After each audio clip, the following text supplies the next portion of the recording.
Nagmadali ako tapos yung ikinukontent ko, hinarang pa ako. Sabi ko pa dadalhin ko dito. Patitikmin ko ako yung isang tab. Hinarang ako. Ano yan? Saan yan dadalhin? Sa amin na yan. Wala na. Sabi ko, sige na nga. Next time na. Next time na nga lang sila doon. Gusto nila matikman din eh. Ano yun eh? Thailand na ano yun? Trending. Na Spicy. samyang, hindi naman ano yun kasi may cheese na eh. Samyang, tapos niroll sa litos, tapos niroll sa beef. Yung pang ano ng samgyup na beef. Tapos minarinate ko yun, tapos ibinalot mo. Tapos iprenay lang siya. Talaga malasa talaga yun. Hindi ko nga tinikman eh. Para sa akin, malasa talaga yun. Actually, yung mga inaano ko sa kanila, hindi ko na tinitikman eh. Oo. Hindi ko na tinitikman yun.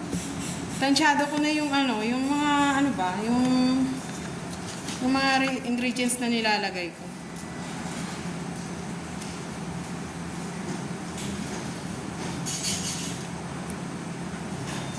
O, di ba kapag busy talaga ang aking utak, wala nang ano.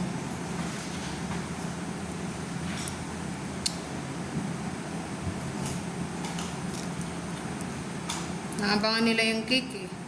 Natikman nila kasi yung ano, yung mango cake. Tama lang daw yung tamis. Hindi siya matamis. Tama lang talaga, pati mga bata. Sabi, ang sarap. Oo nga po eh. Kasi wala eh. Hindi nakakarating dito eh.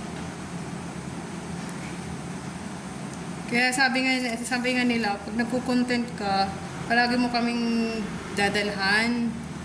Kasi kakaiba kasi yung mga, hindi kasi pare-parehas yung kino-content ko. May mga, katulad ngayon, yung Thailand style. Tapos bukas naman, iba naman. Saan mo pinukuha yung mga sa online, sa ano din? Eh kasi syempre, creator ako eh. Ako cooking, yun nga ang ano ko, vlog ko. Nagre-research ako sa Google, tapos sa mga ibang country, yung mga trending sa TikTok, ganon. Tapos, inaano ko yun in my way. Pinag-aaralan ko, hindi lang isang video lang, o di kaya nag-search pa ako kung anong mas magandang niya, ano ko pa. Yung madadagdagan ko.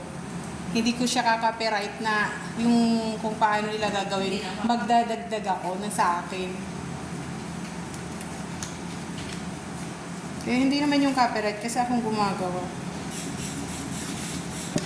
Kasi bayad din yung mga may utang.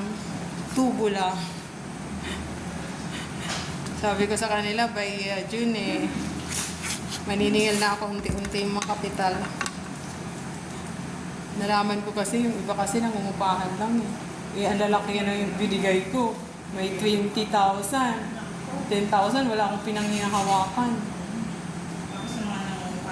Oo, yun nga nakarating sa akin eh. Kaya naghigpit ako. Naghigpit ako na bulubulugan na yung kapital. Tapos sa susunod, mag-iba na ako. Mga ganun na, kukuha na ako ng ATM. Para pagsasahod nila, ako nang mag-withdraw. Yun ang nasa utak ko. Kasi lalo nang ganun, katulad ngayon, nagpre-pray na lang na talaga ako kahit na huwag akong ano yun. Kasi wala talaga akong pinanghawakan eh.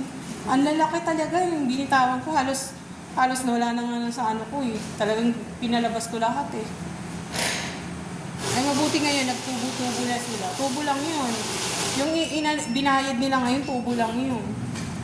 Kaya sabi ko, yung kapital, gusto ko ano yung kapital, hindi kahit isa 1,000.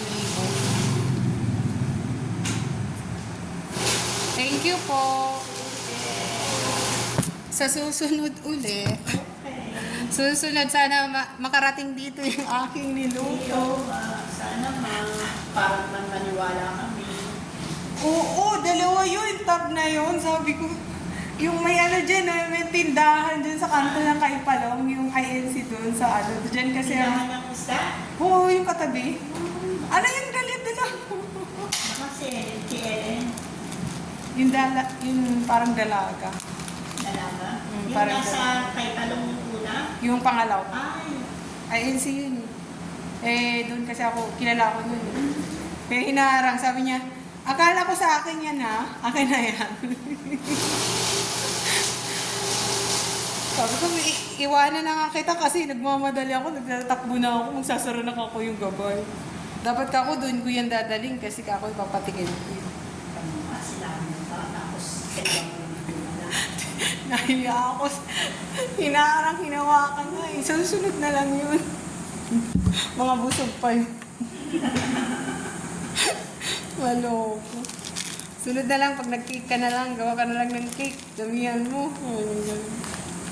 Actually, marami talaga akong ginagawa.